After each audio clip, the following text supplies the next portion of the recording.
Hi everybody, welcome to today's cooking show. If you can see me and hear me okay, just say hello in the comments, and after I get a couple of those, I will begin.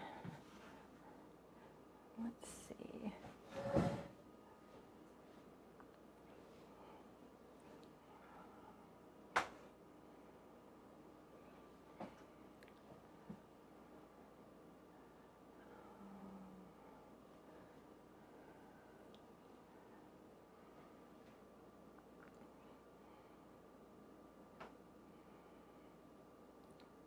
Video.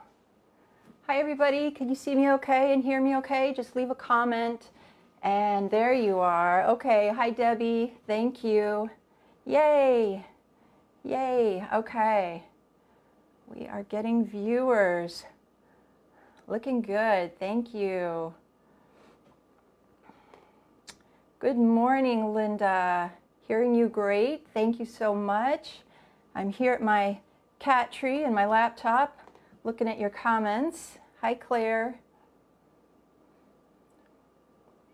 Okay.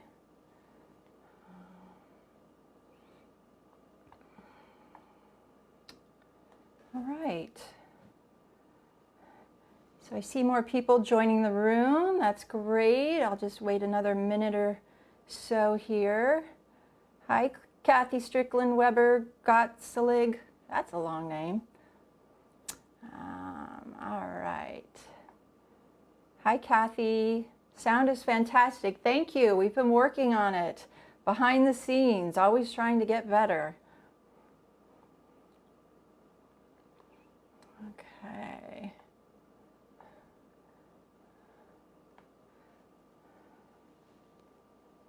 Okay.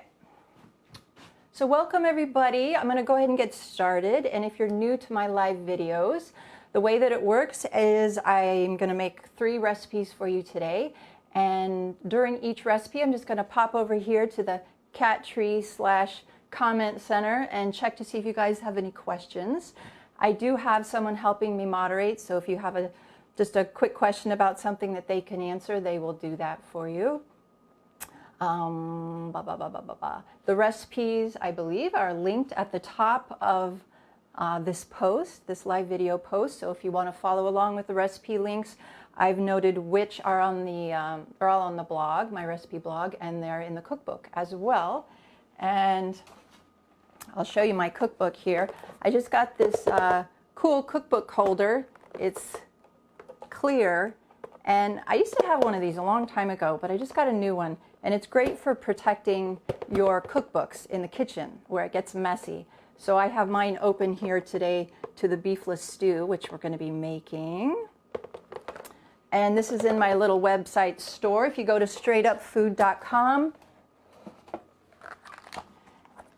you'll be able to find all of my favorite tools and cooking appliances and everything. And my book is there as well as on Amazon. So check it out. If you already have my book, I know a lot of you do. Thank you so much for picking it up and also for buying it for friends and family. I know a lot of you do that too. It's a great starter book. I call it a foundation book because it's got tons of great recipes, but it's also got why we eat this way, why we eat 100% plants without any added salt, oil, or sugar. And all recipes are also gluten-free. And there's lots of support information in here. There's lots of options in the recipes. If you don't do nuts, they tell you what to do instead. There's just lots of good stuff in this book. And the best thing is that it lays flat. Mom's idea, great idea. It's got lots of pictures. It's got a great index. I was a stickler about the index. So for example, I have under onion, it lists every recipe that has onions and stuff like that. So it's really thorough. So.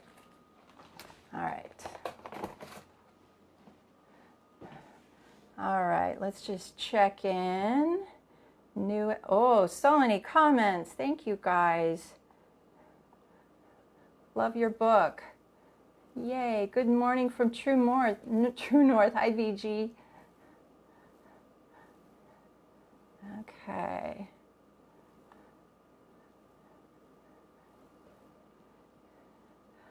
Long Island. Yay, thank you guys for making my recipes. And there's the links to the recipes again. Hi, Aunt Sandy. All right. New to my class, well, welcome Marlene. Okay. All righty. Okay. All of these videos, if you want to watch them again or pass them on to someone else to watch, they're going to be in the video section on my Facebook page later today and also on my YouTube channel today or tomorrow morning. So they will be there forever, not just this one time. All right, so today we're going to be making one of my very most popular recipes, beefless stew. And then we're going to be making my favorite salad that goes with beefless stew, which is a Caesar salad. And then we're going to do just a small recipe at the end, some roasted garbanzo beans, which are super easy and what I use in place of croutons in the Caesar salad. Or you can just eat them as a snack as well. So we're going to start with the stew.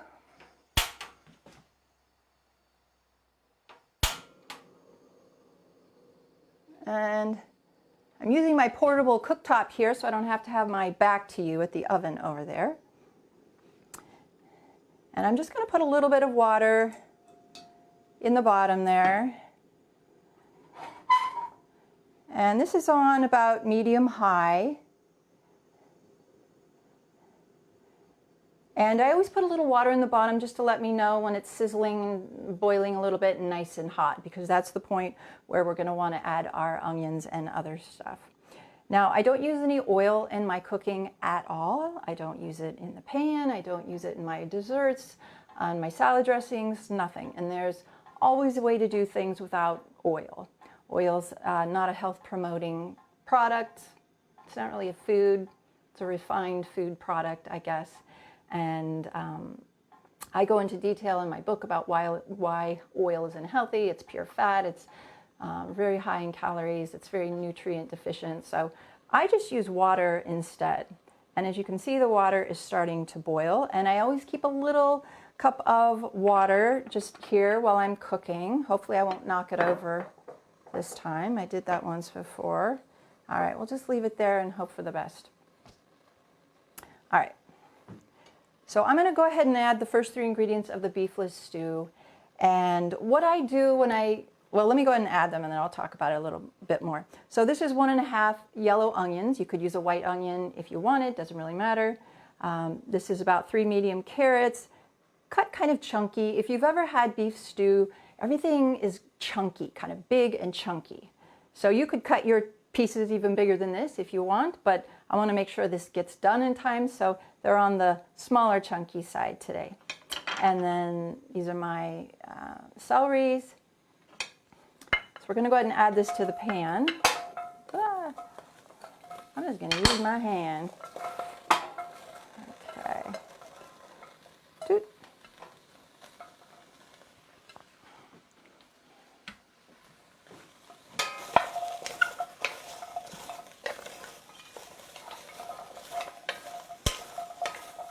Now, if you need to, you get a little nervous, just add a little water. If you're worried that things are cooking too fast or they're going to brown too much, you could always turn it down a little. But the idea with sautéing, which just means stirring while cooking on high heat, is to draw the water out of the vegetables. All fruits and vegetables have lots of water in them. So as they cook and they soften and they heat up, that water comes out. And this is a reason we don't need to put a lot of water from the outside in. We just want a little thin film on the bottom or no water at all on the bottom, which is called dry sauté. And in that case, you just need to keep stirring it and moving it along so it doesn't burn. I mean, you can kind of leave it for a second and come back, but you want to keep your eye on it. And the reason that we do this, primarily for the onions, is it mutes that bitterness and it brings out the sweetness. If we were to, we don't want to boil these or steam them, we just want to saute them, which gives the most flavor. All right. And if you find that it's cooking a little bit too fast, you can just turn it down a little bit. So while this is continuing to cook, I'm going to get the next step ready. So what I use instead of beef is portabella mushrooms. Now I realized that I used portabella mushrooms last week, and but I'm using them again this week. I love mushrooms, so you'll find a lot of mushrooms. Well, maybe not a lot, but I use mushrooms in my recipes. Sometimes there's a way to work around them if you don't like mushrooms. In this case, you could leave the mushrooms out and you'd have just a really nice vegetable stew, or you could add something else in its place like zucchini or eggplant. But the mushrooms, the portabella mushrooms in particular, is what makes this look most like beefless stew or beef stew. And I'm practicing putting my stuff here under the camera so you can see it better. So what do we want to do? I haven't prepared these yet. I just bought them like this. These aren't dirty at all. They don't have any debris on them. If yours do, just wipe it off with a mushroom brush or a paper towel or your finger.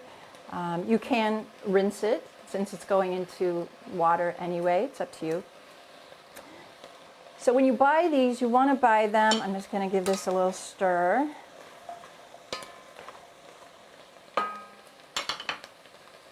And did I tell you how much is in this? 1.5 medium onion, 3 carrots, and 3 celeries.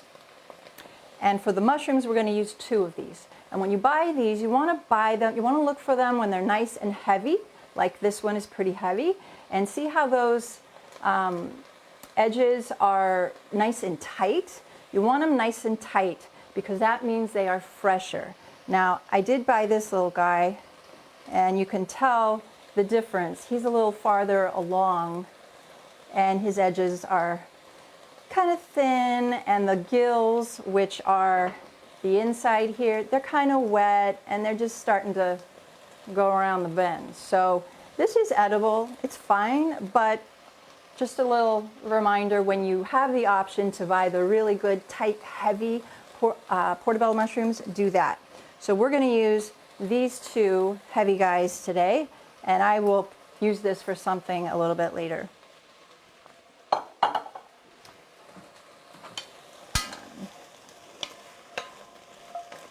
Now sometimes I go to the store and they just don't have portabella mushrooms at all. They're just out. So I usually go to another store. If I couldn't find them anywhere, I would buy the brown mini versions of this, which are called brown cremini mushrooms, and just cut each one in half. I think that would work fine as well. So what you want to do is just snap off the stem. The stems are edible. You can save them to make vegetable stock if you want. I usually just throw mine away. You can't eat them. I just think they look kind of funny, so I don't want to put them in my stew. All right. Now sometimes people will ask me, do I need to peel these? Because portabella mushrooms are very easy to peel. And sometimes people do that if they're wanting to scrape out the gills and make a white mushroom sauce or do something else. But in this case, we want these peelings because they're going to add color and they're going to add flavor to this. So we're going to leave the peelings on there. These are called the gills, as I said earlier. We want to leave those in because they also add flavor and color. So now I'm going to cut these into, again, with the large chunks. Cut across,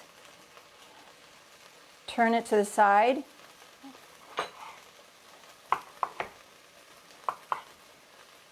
And we're going to just end up with kind of squares like this. These are going to shrink a lot. You know how mushrooms are when they cook, they just shrink down quite a bit. And you can see how the bottom of this pan is browning. I'm just going to add a little bit of water. You don't have to do that, but oh, this smells so good right now. It's amazing how good vegetables smell and taste just with sauteing. There's no herbs or spices or salt or anything in this, and it's making the room smell amazing. All right. This is called a pastry scraper or bench scraper, and I love it to pick up my ingredients that I've chopped. And we're just going to put these in, and we're going to snap off this one and do the same thing real quick.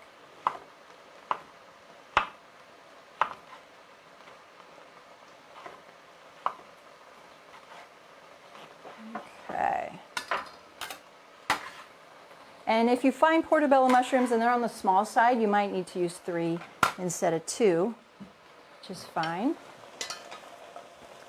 All right, so we've got those in there. We're also going to add some garlic.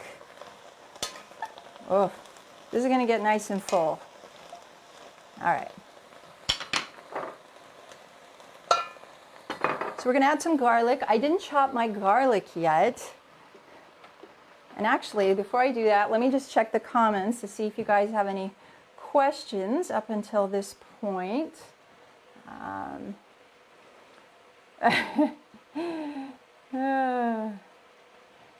Yael says, can someone help how to see it live?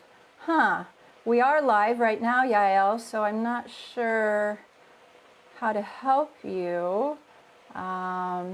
Yeah, portabella mushrooms are expensive. Someone was commenting. I don't use them all the time, so I splurge when I'm doing something like this. And this is a dish that I like to make when I have company, or, you know, it's some kind of gathering because it's a special dish. But, ooh, this is looking good. All right. Yeah, and if they're too expensive, they're like $6, $7 a pound, you can use the cremini mushrooms. You can use baby bella mushrooms if you want. Great camera setup. Thank you. We're getting better every week. Okay. I can't wait. Okay.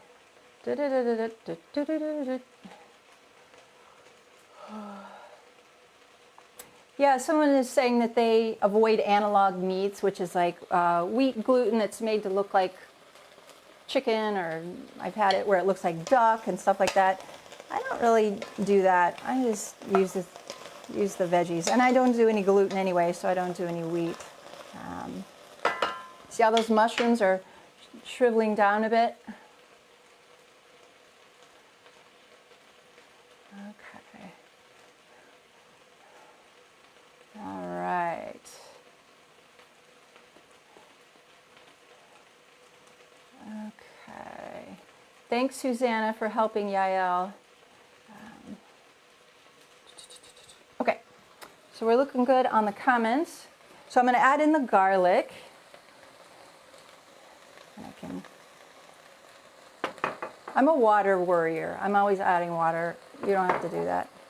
Okay, so I didn't chop my garlic yet because I like to show off my little garlic chopper. This is it's not sponsored, but this is a Tupperware product and I just love it. This was given to me as a gift by one of my favorite chef colleagues, Chef AJ, whose show I will be on this Friday at 11. So check me there as well. And you can buy this together or separately. This is the onion one that goes with this. And the lid for this goes on this. But this one is great for garlic, not so much onion. I guess maybe if you chop it small to begin with, but this is the great one to chop onion with. So there's a little blade in there. It's really cute and teeny. And okay, I should have not taken that blade out. All right, we'll put it back in. And then I've got some garlic in here. We put the lid on. I should show you. And then you just want to pull this. It's like a toy. Maybe that's why I love it so much. The more you pull it, the finer it gets chopped. And there you go. Fabulous. I love this. Love it. I forgot to get my measuring spoons out. So we're going to do about 1.5. This needs water. We're going to do about 1.5 tablespoons of garlic. And I've gotten pretty good at eyeballing it. And I think I'm just going to put all this in.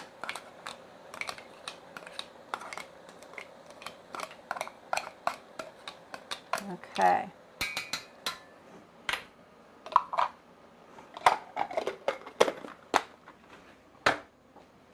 Get some more water in my cup.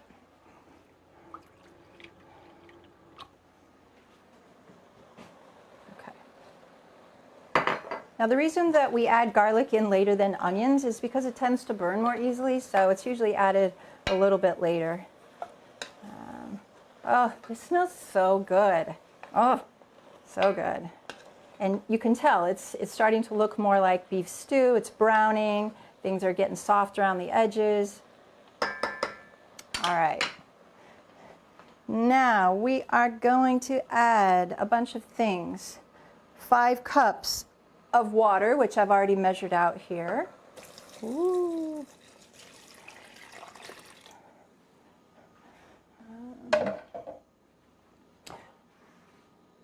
And we're going to add some tomato paste. Oh, let me grab, sorry, my little example tomato paste over here. So you can, usually tomato paste is sold like this in the little 6-ounce can. You can also buy it in a jar if you're not a can person. No salt added. Can you see that? No salt added. And this is the Contadina brand. So I'm going to do about 1/3 cup of this, and I'm just going to estimate. Too big. Okay. Let's get the knife here. 1/4. Okay. So I'm thinking that's about 1/3 cup. I don't want to add a lot more of that because I don't want the tomato to dominate. I want it to just kind of be down here in the background. This is Bio Nature brand, if you like that. They make a lot of salt-free blended tomatoes, and I really like this product though. Okay. So we've got the tomato paste, and I'll talk about that in a sec. I'll come back to this. We've got 2 pounds of white potatoes. I'm using russet potatoes today. You could use any kind of white potato that you want, Yukon Gold.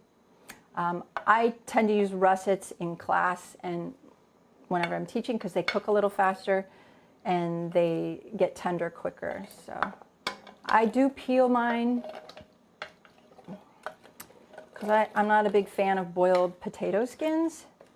So I like to peel mine. You don't have to peel yours if you don't want to. But I find sometimes when I am boiling potatoes in liquid that the skins can come off and then they're just floating around in there, and that's not the best. And they can taste kind of bitter. All right, and also you can see how I cut the potatoes also big and chunky, staying with our theme of big chunks in beef stew. So nice big chunks. The great thing about this beefless stew too is it doesn't take very long to cook. By the end of this live class, this will be done. So we don't have to simmer it for hours and do all that kind of stuff. And as I mentioned at the top, I don't add salt to my cooking. There is sodium in all foods to some degree or another. So you are getting some sodium. We're just not adding the really concentrated white table salt. But what my job is as a recipe creator is to still make it taste very flavorful. So I do that with the vegetables, with the herbs and spices that we have here. So by the end, even though it's not screaming salt, it will still taste really good.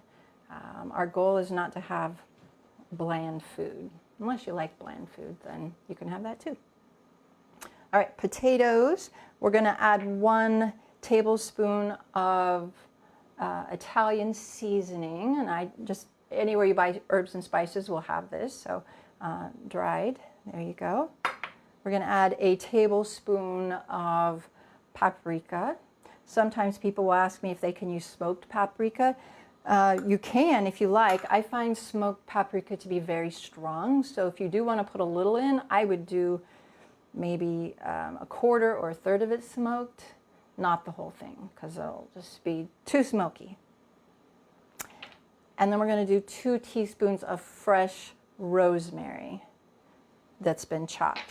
So this is rosemary here that I picked from my little garden. And the way that you do it is you grab it not from the tippy top, but from near the top, and then you just pull down and all the leaves come off. And then with these few that are remaining, just pick them off. If you hold it from the very top, the top will just come off. And we don't want this woody stem. Okay.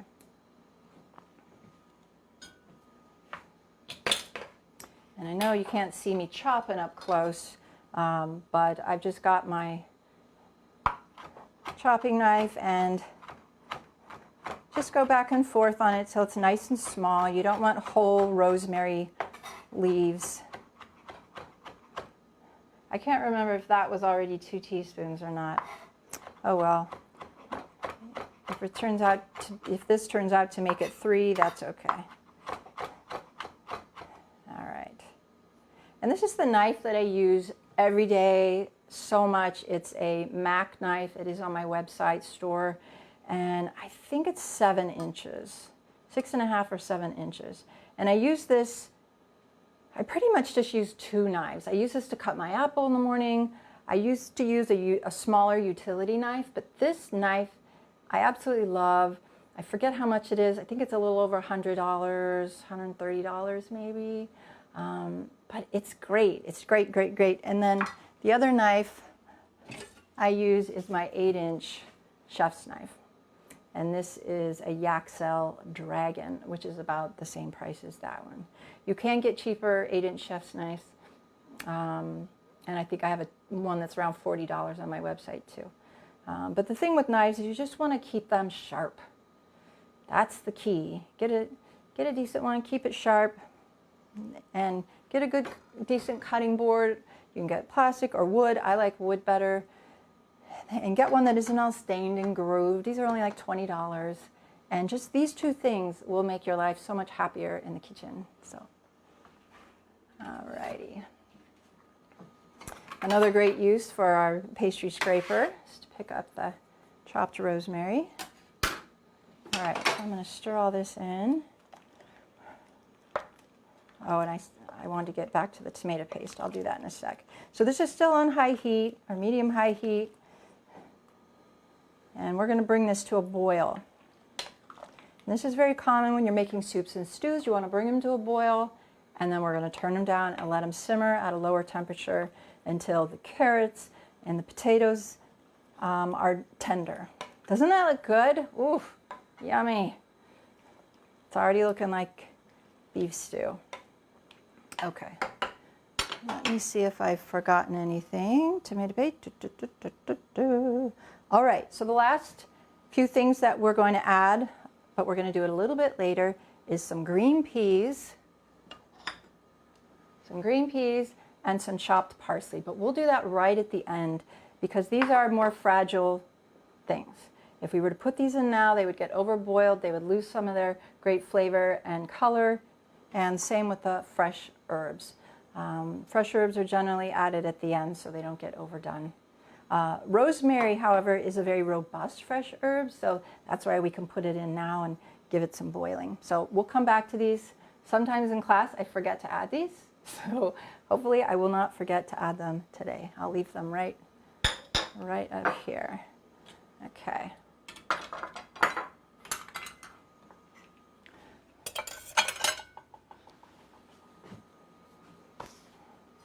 Alrighty, and I did want to mention about the tomato paste.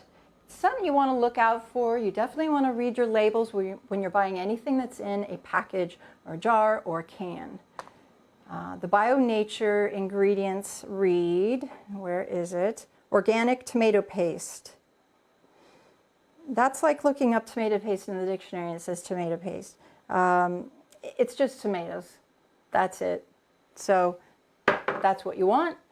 This version is tomato paste with Italian herbs, and it's got a lot of things in it that I don't eat on this way of eating. So it's got tomato puree, sea salt, dried onions, soybean oil, spices, Romano cheese made from cow's milk, citric acid, garlic powder, natural flavors. So you want to look for a smaller, one line, couple words maybe, ingredient list for your tomato paste. So they can look very similar on the front. So keep an eye out for that.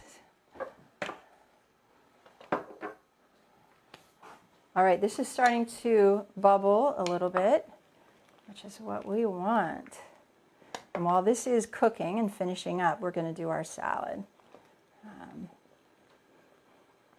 And this has a lot of broth in it right now. You can see that. By the end, we're going to, when it's all tender, we're going to blend a portion in the Vitamix, and then we're going to dump it back in, and that's going to give it a nice thick appearance that will have, that's mimicking it boiling or cooking for hours, like traditional recipes. All right. So I'm going to go ahead and just turn this down a little bit. And I'm going to put the lid on. And we will check in with that in a little while. I think I say cover and cook for 15 minutes. And we'll stir that occasionally. And then we'll add the peas and the parsley. And then we'll blend a portion in our good old Vitamix. Pour it back in, stir it, and it'll be ready. And I always like to remind you guys, this is the way I like it. If you want to augment something, change it up a little, feel free to do that. For example, if you like things hot and spicy and you want to add some red pepper flakes, or as I mentioned earlier, the smoked paprika, go ahead and do it. Do it. It's your kitchen. It's your bod. Do what you like. But this is the result of my goal of having it look and taste like as much as possible as traditional beef stew without the beef. Where's the beef? Not in here. All right. Okay, so let me just check in over here before I proceed.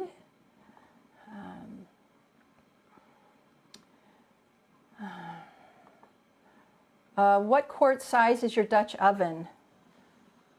I don't know. 6, 8, something like that. Maybe my moderator can answer that for me. Do you feel that we need to supplement with iodine if we are salt-free?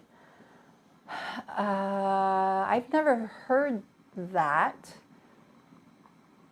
I'm not an expert on iodine, but you know, what we need is sodium, not necessarily the white salt. And as I mentioned, all foods contain some levels of sodium.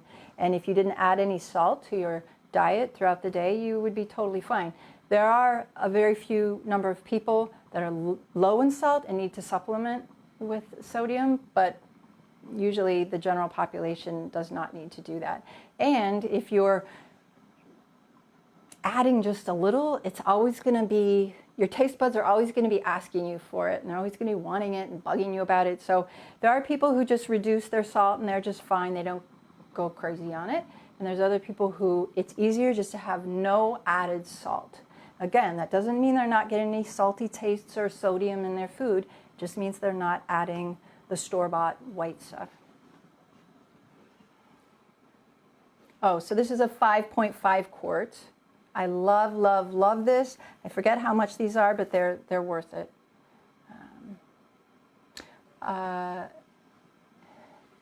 Let's see. Many people are iodine deficient. Yeah, you could always do seaweed or kelp. Kelp is seaweed, right? Okay.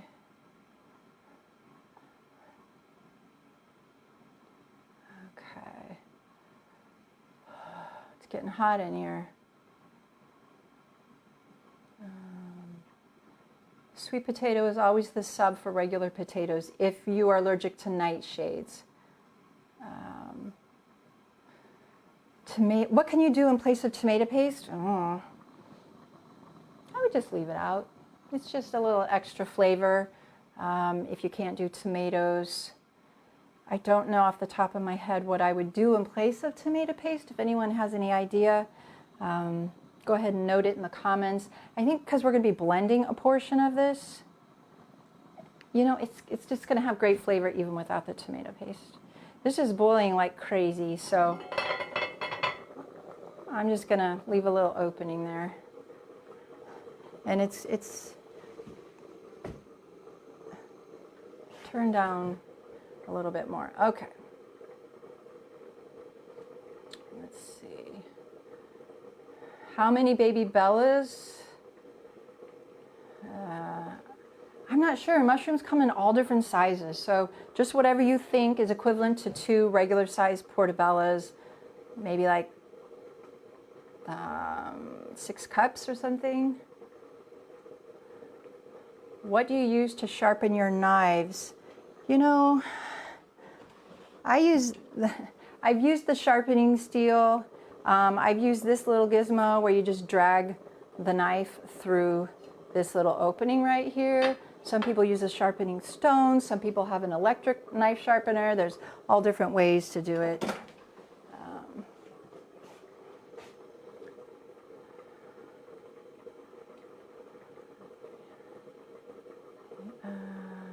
Okay. All right. Ooh, it's getting hot in here. I should have set up my fan. The cooktop, what is the brand? It's called Winco, W-I-N-C-O, and it takes the butane fuel canisters here. When I'm teaching at True North, I use a flat top that doesn't have a flame. What's that called? I forget. But there's different kinds. Okay. Yeah, you can use yellow potatoes, white potatoes.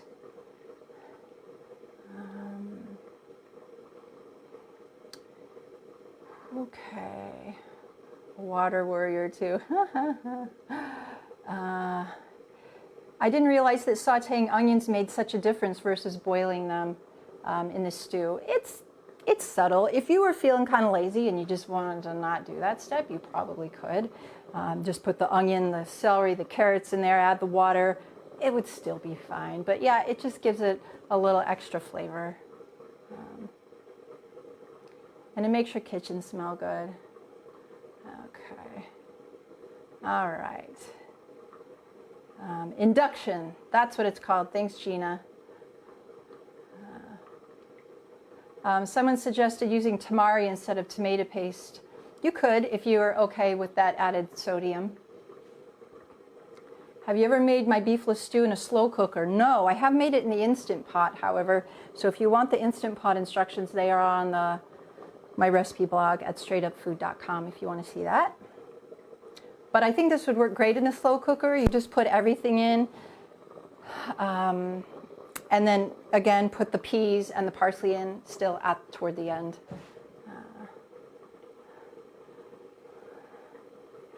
Okay. All right. This cooks a lot faster and hotter than my regular stovetop over there, so it is going to town. Woo! And sometimes I let it go to town in classes because I want to make sure it's done on time. So I kind of cook it a little more on a higher heat.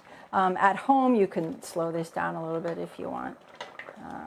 But I want those potatoes to get done in time, or else we're just going to be sitting around waiting for them, which wouldn't be the worst thing. We could just talk.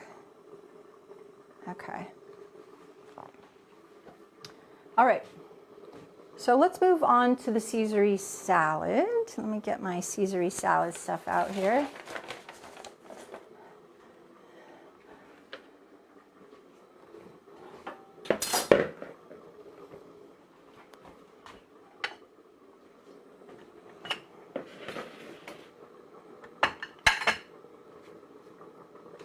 All right. So what are the problems with Caesar salad traditional recipes? And there's lots of issues if you eat the way I do, which is 100% plant foods, no added salt, oil, or sugar, and no gluten. So traditionally, Caesar salad has in it some things that are not health promoting, and that's what we're going for with all of this. We're fueling our machine, and we want to put the best quality fuel into it so we can feel good as we get older and just feel good all the time, no matter what age you are. So we want to put the best health-promoting fuel into our body as possible. So in the case of traditional Caesar salad, we are going to leave out anchovies. We're going to leave out cheese, oil, salt.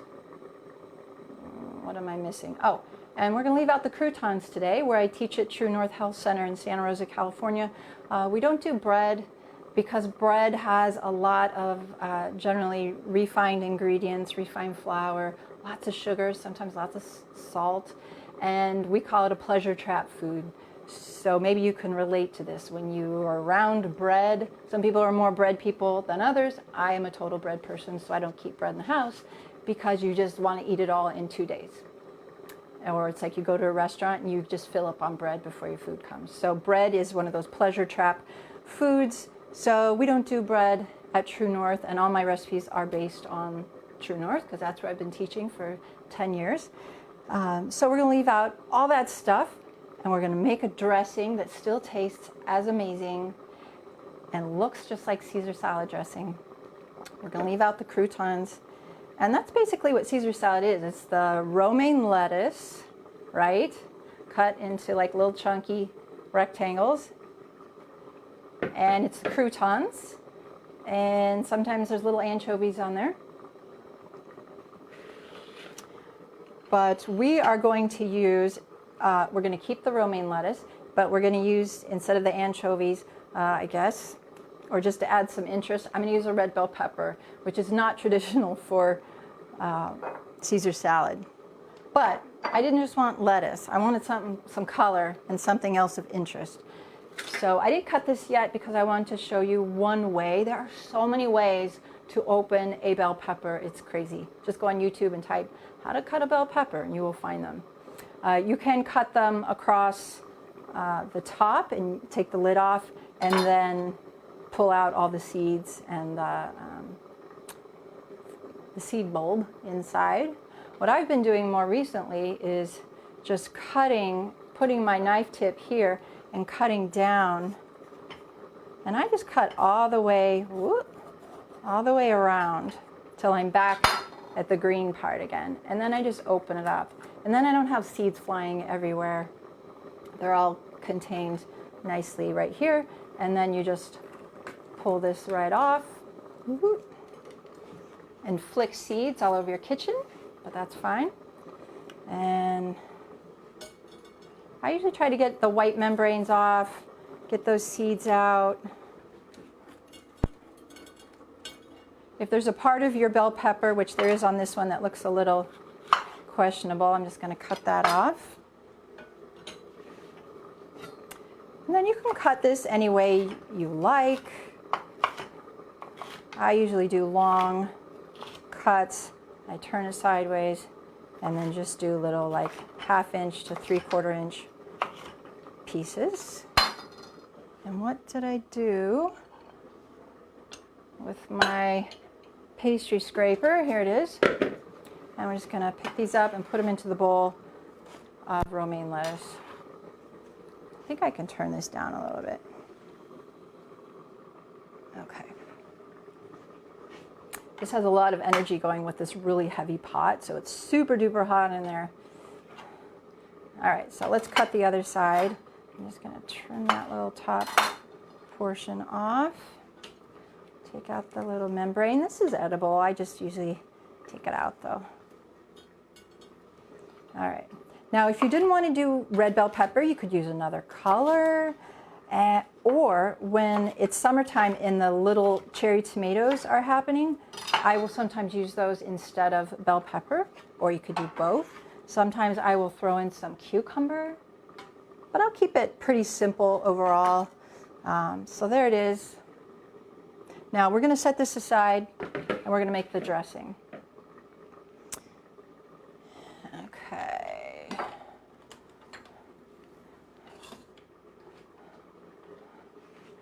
I'm going to use my TryBest personal blender, and my moderator will put a link there. I have a version on my website store, but they have many different versions. You can get plastic, you can get glass, they have bigger cups. But this is my little blender in addition to my big, more powerful Vitamix. And I love this because it comes with little cups. I can grind my flax seeds with this, make a little bit of salad dressing, whatever. I just love having this little thing, and I don't have to break out the big Vitamix. And sometimes when you want to just make a little bit of something, it doesn't blend very well in this particular Vitamix jar. Vitamix does have smaller jars that you can use with your base if you want to purchase them, which I have not done yet. So let me just check in with you guys.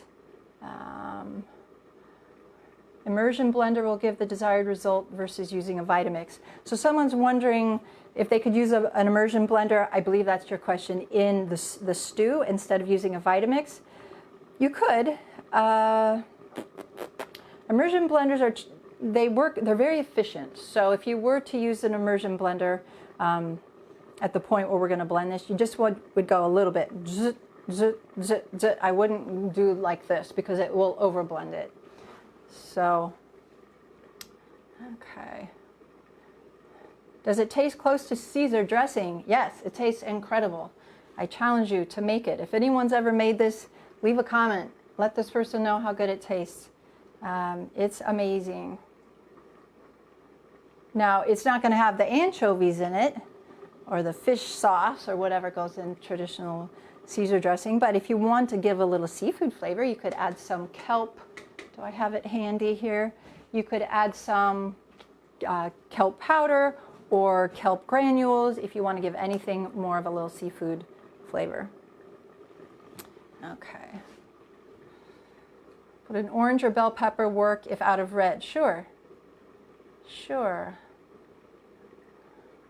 Okay.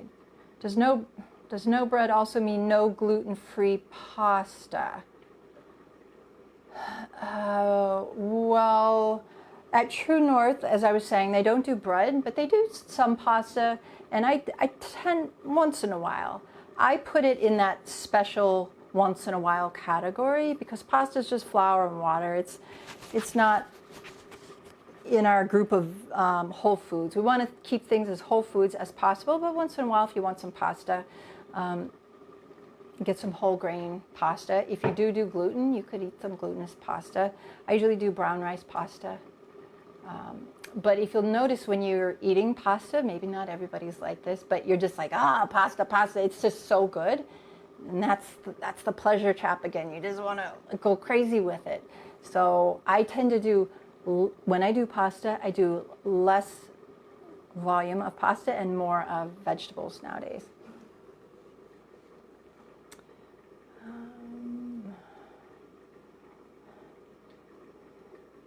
It is now Caesary. Caesary is a word. You know, one of the fun things about it being a recipe creator is you get to come up with your own recipe names. And I didn't want to call it Caesar salad because it's not exactly Caesar salad. So I called it Caesary salad because it's along those same lines. All right. Whew. Okay, your mic is so good that I can hear it bubbling away. I know.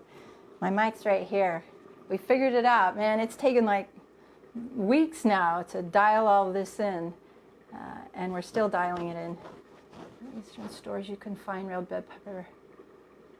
Oh, VG says in Middle Eastern stores you can find red bell pepper paste to replace tomato paste. Now, are bell peppers nightshades? Maybe I'm wrong on that. Okay.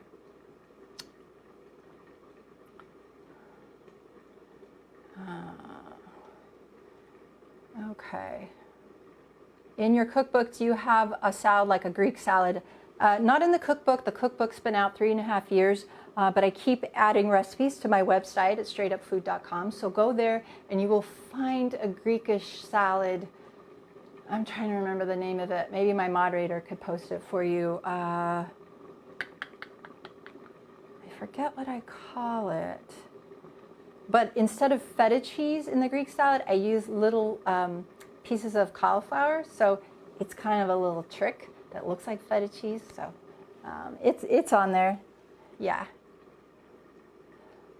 Yes, they're nightshades. So If you can't do tomatoes and tomato paste because you're allergic to nightshades, then you might not be able to do the bell pepper. I'd have to think more on that one. Would love to see you make your veggie burger. Yeah, I could do that. Someone said the korma recipe is pure pleasure. Thanks, Elise.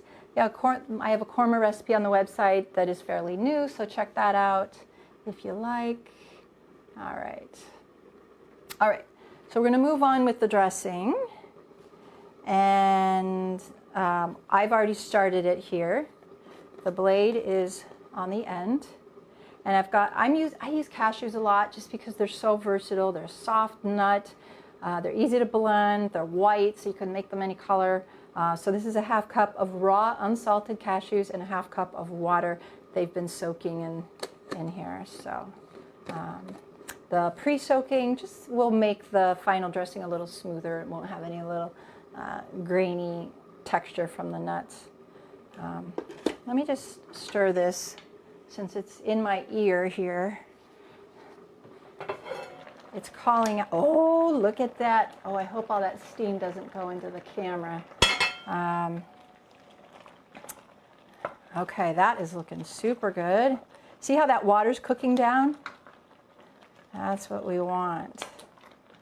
That color, it's getting closer to the beef stew color. And then you can just poke the potatoes with your knife to see how close. See, these are getting really nice and tender. They don't need to be falling apart, but you need to be able to stick a fork or a knife into them pretty easily. And then I usually check the carrots too. So that's looking really good. I'll just give that a couple more minutes. Okay, oh, and I think I was gonna leave that off a little. Okay, so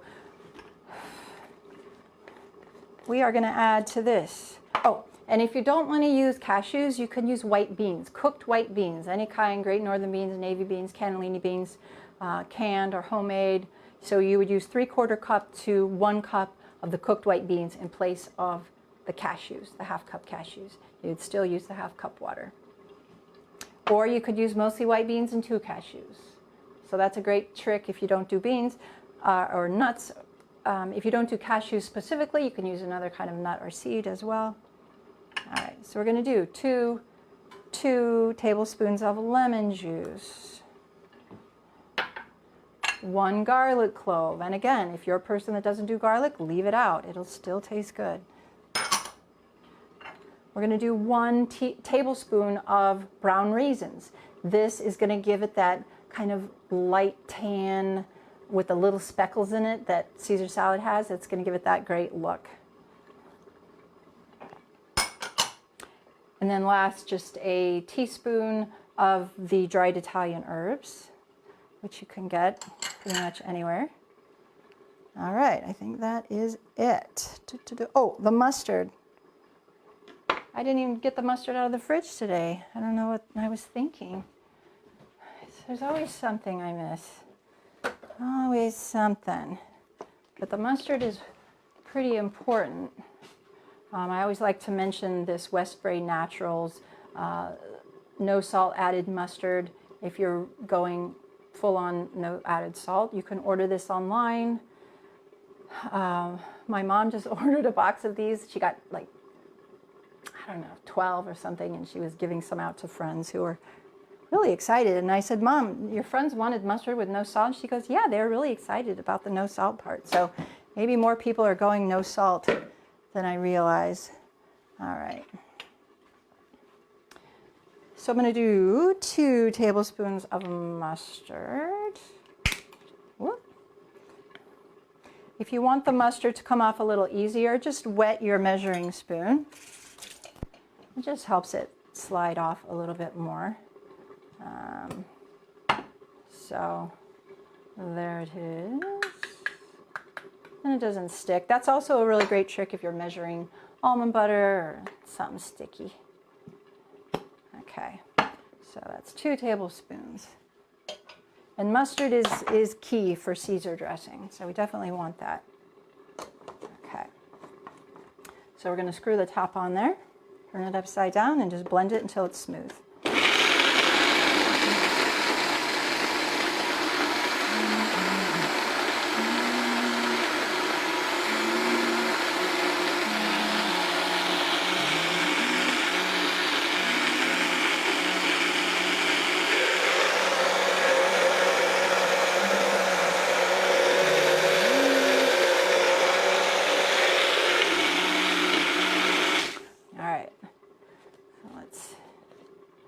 take a look. That looks good. Now, can you see what I mean about the color? If you've ever made Caesar dressing or seen it not on the salad, that's what it looks like. It looks amazing. Now, when you make this, it's a little on the thick side. Just add a little bit more water and thin it out. I think I am going to add just a touch of water. Sometimes I don't like it too smooth. I'm going to give it one more little blend.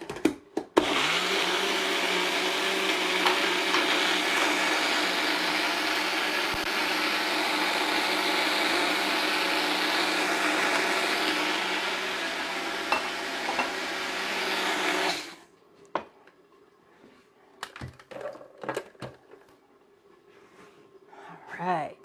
And if you do get one of these are great because you can use a little whatever you have going in here, and they send lids with them, so you can just put it in the fridge like that. Okay, so that looks a little more like the texture that I wanted.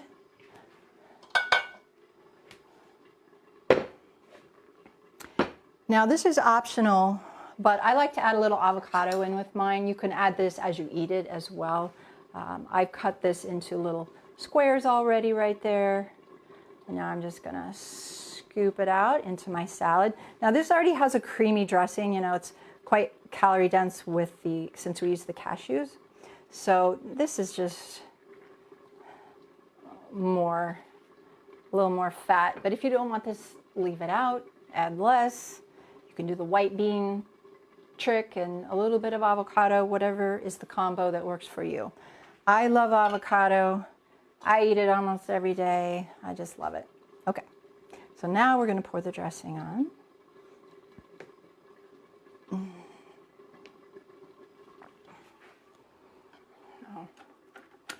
And I'll go ahead and scrape this out. I got this little small spatula at some point, and I just love it for this little container. It works so much better than my big, this is my bigger spatula here. I just love this little narrow one. This also works really nice in the Vitamix jar. Okay.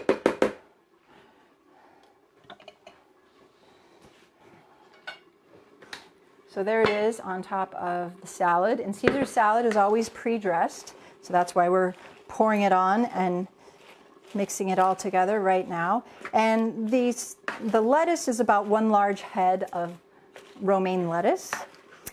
Sometimes we get those heads of lettuce that are kind of puny, so in that case, get 2.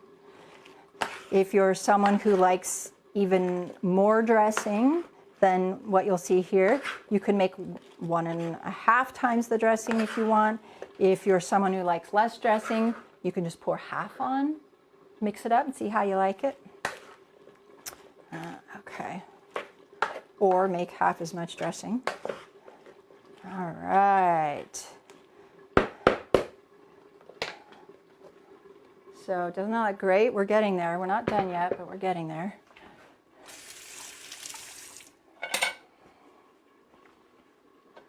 I have a feeling this stew is nearly ready. Let's see. Oh, that looks good. Okay. I'm going to go ahead and add my peas, 1.5 cups, and my 1/2 cup of chopped parsley. Oh, I think I was supposed to add that parsley later. Oh well, after I blended, but that's okay. Now, see when I add the green, how much more eye-pleasing it looks, eye-catching. It's just so delicious. I think you could trick people with this. That's what I tell people in my class. You trick someone with this and the salad. They, you know, even if they know the difference, they'll still totally enjoy what they're eating. And if you have company and they want salt, put a little salt shaker out for them if it's not going to make you go off the deep end with salt. And they can put it on theirs, but we don't need to be putting it in the food while we're making it, because that's the way we end up just getting way too much sodium in our diet. Okay, oh, that looks so good. All right. So I'm gonna go ahead and just turn that off, and we'll finish that up in a second when we're done with the salad. Okay, so I am going to put this in on this dish here. All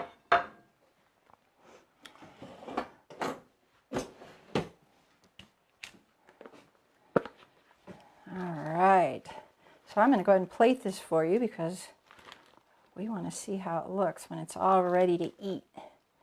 Okay, as you can see, we needed those bell peppers or tomatoes, if you choose to use tomatoes, to give this a little more interest, because we don't just eat with our mouths, we eat with our eyes as well. So we need it to look good. Even if you're eating alone, it's nice to have it look pretty. Okay.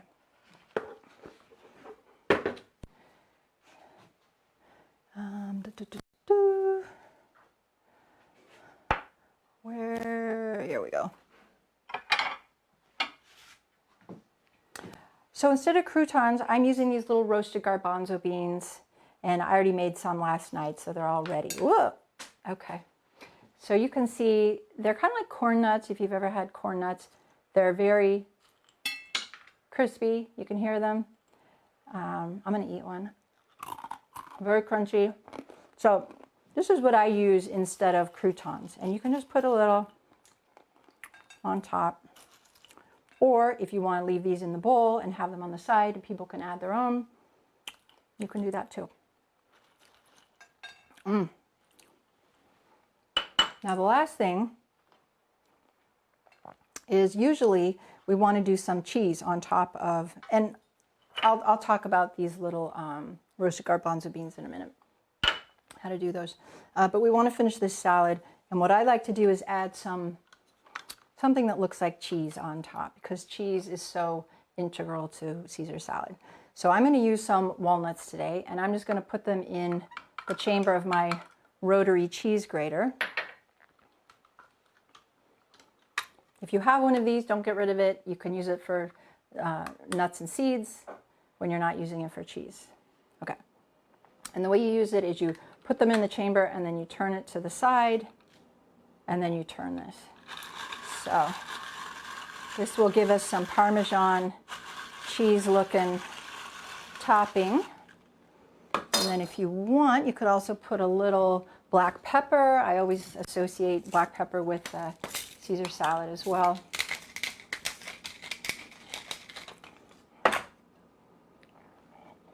And there it is. Doesn't that look good? Doesn't that look like real Parmesan cheese? So even though it doesn't taste like cheese, it still tastes good.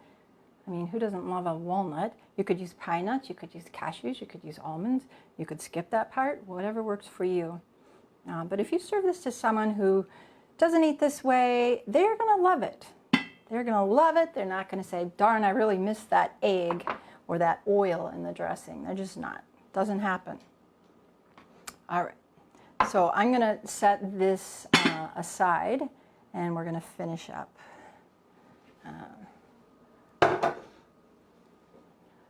Okay.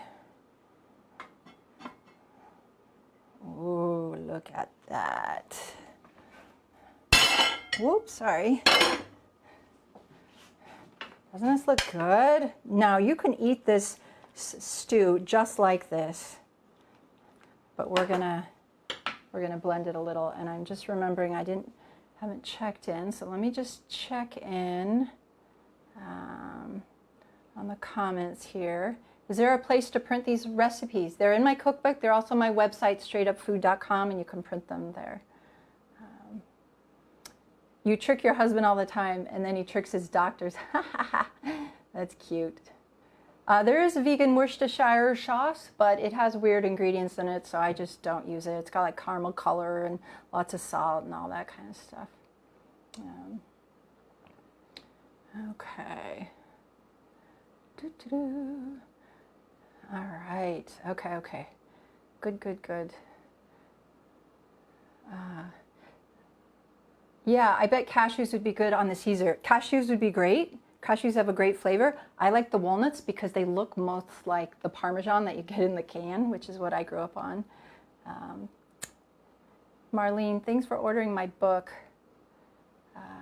What brand is your rotary grinder? It's on my website store. It's called the Zyliss, Z-Y-L-I-S-S. Pumpkin seeds, pepitas, sure, sure. Okay. Oh yeah, it just got posted there. And thank you guys so much for buying my book. My cookbook came out 3.5 years ago, and I'm working on a second one, but that cookbook has been helped so many people, and it's changed my life, and it's just wonderful. And if you've been loving it, please feel free to leave a review on Amazon, because that's where everybody looks before they buy. They look at those reviews. Okay. All right, so let's finish up with the stew. Now, as I said, you can eat it just like this. Isn't that like great? Looks so good. And it's got some thickness going. So it's probably because I cooked the heck out of it. So, but we're going to go ahead and do the other step just because I want to show you how that's done. This is about a 1/2 cup ladle, so I'm going to do about 2 cups in the blender. Everything, the liquid, the veggies. Okay, and then we're just going to blend this until it's almost smooth. It doesn't have to be completely smooth. Let me move these out of the way so you can see the Vitamix.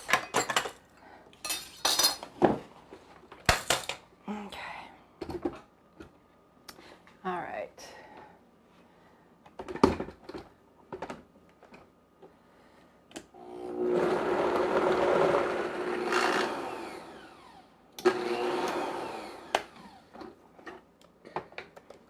That's a little bit thick, probably because I cooked it so much, so I'm just going to add a little bit of water to help it turn over in here. Okay, so that's it. So as I pour this, look at it. It's not completely smooth. It's still pretty thick. So pour that back in.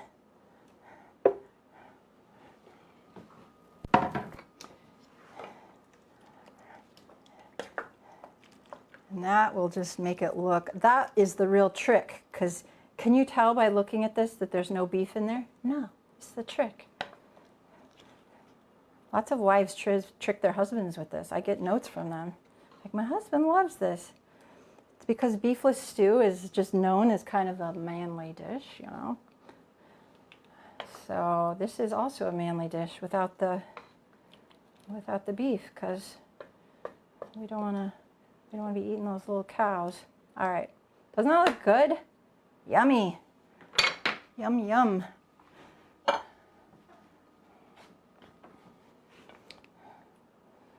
So I'm going to put some of this in a flat pasta dish so you can really see it. Well, you can probably just see it just fine in the pot there, but I always like to plate things.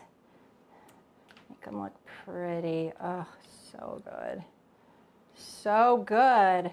You could garnish this with some black pepper, with some chopped parsley that you've had out, you know, on the side. Isn't that pretty? So excited to eat this later. All right, so I'm just going to set that aside, and I will take this out. Let me just check in to go to the garage sale. I just put my cheese grinder in a box of stuff to go to the garage sale. I'm going to pull it out. Yes, that is a great little trick with the rotary cheese grater. Sometimes I will use some walnuts in here, or almonds or something on top of my pancakes. Pancakes and waffles are also in that once in a while special category. Or pasta, if I make some pesto pasta, that works great with that.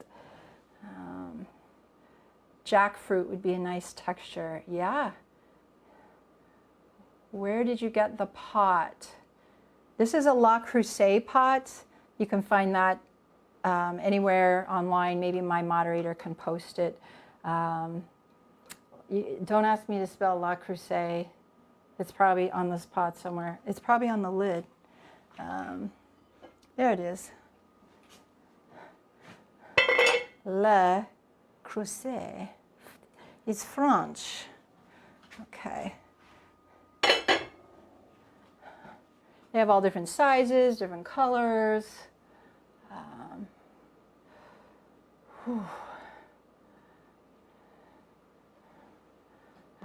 Peppers or nightshades, yes. What discipline? You would have tasted it a lot by now. Yes, I encourage you to taste it as you go. Maybe you want to add a little more of something that we already added. That's a good cook's trick. Taste as you go. Yeah, this really is a great stew. If you're having company and you want to give them something that looks familiar to them, these are both very traditional recipes, make these. And if you want to give them something, even though I don't buy bread, I don't eat it every day, I do have some certain breads, non-yeast breads on my website, and I have a cornbread. And if I really want to go over the top, or I have company or something, I will make the pumpkin walnut cornbread to go with this. It's really good. Again, in that special once in a while category. So excited to get your book. Thanks, Carol Ann. I love having my book too. I just love having all those favorite recipes in one spot. Watching from Sweden. What time is it in Sweden? I hope you're getting enough sleep and not interrupting your sleep there. Okay. I made the colcon and potato cabbage recipe and I thought it was delicious, and the tater tots as well. I took the dish to an Irish group that grew up on this recipe and they didn't eat much. Really missed the butter. Yeah. And salt. Is there anything I can do to spruce up the flavor that is SOS free? You know, she's talking about my Irish potatoes on the website, Straight Up Food. If you are eating salt and butter or oil every day, and then you just get a dish that doesn't have it, your brain is going to say, where is it? I want that. I have that every day of my life, and I want it today. So yeah, salt is the biggie. Oil, not so much. Sugar, not so much. But fat, and I try to replace the fat with other things, other plant foods. But salt is the most trickiest one for people. And that's probably because they're used to eating salt every single day and adding it to their food. So what happens is the longer that you go without adding salt to your food, the more your brain and your taste buds adjust. And they go, okay, this is what we're having now. And they start looking forward to these things without the salt. And then if you do go out to eat and you have something with a bunch of salt on it, you're like, oh, that's so much. So there's only one taste that we are born with liking, and that is our mother's milk. All the other tastes are acquired. So while we can, a lot of us have unacquired lots of tastes as we've come into this lifestyle and this way of eating, and we can acquire new tastes. So that's my advice. If you think things need salt, and maybe they could have just added the salt to their Irish potatoes right there on top. But it doesn't need to be inside, because that way we get way too much salt. I think I read a statistic when I was writing my book that something like 80 to 90% of people are getting way too much salt in their diet. Okay. Or what some people do, if they're not ready to go completely salt-free, is what they do at home is really clean. They don't do any salt. When they go out to eat once in a while, they just know they're going to get salt in their food. But their home base is clean, clean, clean, clean. Or Whole Foods, no salt, oil, sugar. The Caesar salad link above takes me to a 404 error. My moderator, if you could fix those, sorry. I forgot that when you copy from one Facebook post and you paste it into another, it doesn't carry the whole link. I forgot that.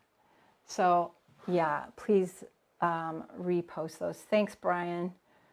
There's so many things to remember. Okay.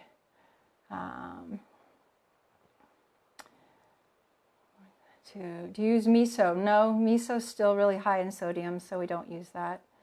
Hi, Sandy. Thank you. Watching for the first time, but it won't be the last.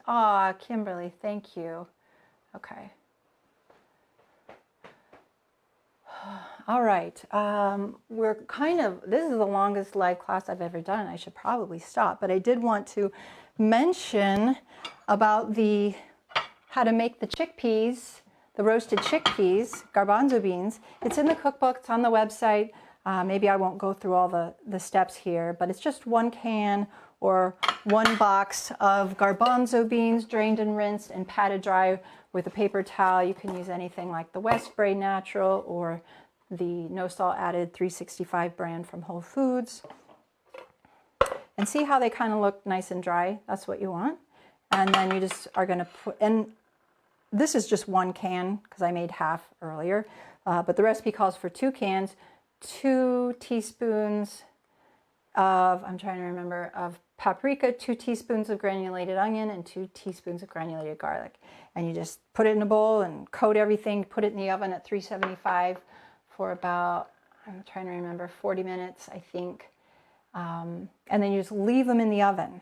And that way, when the oven's coming down from heat, they just dry out. And that's what we're not trying to brown them or anything. Well, they do get a little bit of brown, but we want those insides to be nice and crispy. We don't want the insides to be kind of mushy and the outsides crispy. So that is in the cookbook and on the website if you want to make these little guys. So, and you could spice them and herb them any way you like. So my measurements there for this stuff is just a suggestion. Yep. All right. We are coming to the end. The pot is speedy. You mean spendy? Yeah, these are not cheap pots, but they are worth it. Okay. Have you updated any of the recipes on your website? They're the same on the website as, well, the recipes on the website that are also in the book are the same. There's a lot more recipes on the website that aren't in the book, and there are recipes in the book that aren't on the website because I wanted to give you something different. And the book has lots of support information, what to do if you're just starting, what to do if you've been eating this way a while and you feel stuck, all the different ways you can top baked potatoes, how to come up with your own salad dressings, how to pick dried herbs and spices, how long to keep them, how to cook without oil. There's lots of extra info in there, and it's just in one nice place. So if you did want to give a gentle, caring push to someone who you know to eat healthier, this is a great book. It's just very friendly, like I am when I teach, and very non-scary, and has lots of familiar dishes like these, and some are a little more in-depth, but a lot of them are simple. Nobody ever accuses me of having difficult recipes, so it's easy because I like to eat first, cooking second. So I like to make it easy. All right, you guys, I think we are wrapping it up here, and then I am going to go eat this food that I made. And thank you very much. If you think of any comments or questions after I leave here, you can still add them to the comments, and I'll look at them a little bit later today, and then I will be uploading this to YouTube and Facebook, so you can watch it later if you want. Check out my other videos on YouTube. I've done like 7 so far, I think, and everyone gets better, I hope, in quality and technical and everything else. So this will be my last Tuesday live cooking show, however, because I'm going back to work soon, and I work on Tuesdays in person. But I've enjoyed this, and I will do more of the live videos, so I'll let you know when that will be. So on Facebook, and also get on my newsletter, which you can access through my website. And what else? This Friday at 11 a.m. I'll be on Chef AJ's show. So check me out there, where I'll be making creamy coleslaw and, my favorite summertime dessert, raw apple crumble. Okay. All right, you guys, thanks again. I'm going to sign off. I'll see you later. Bye.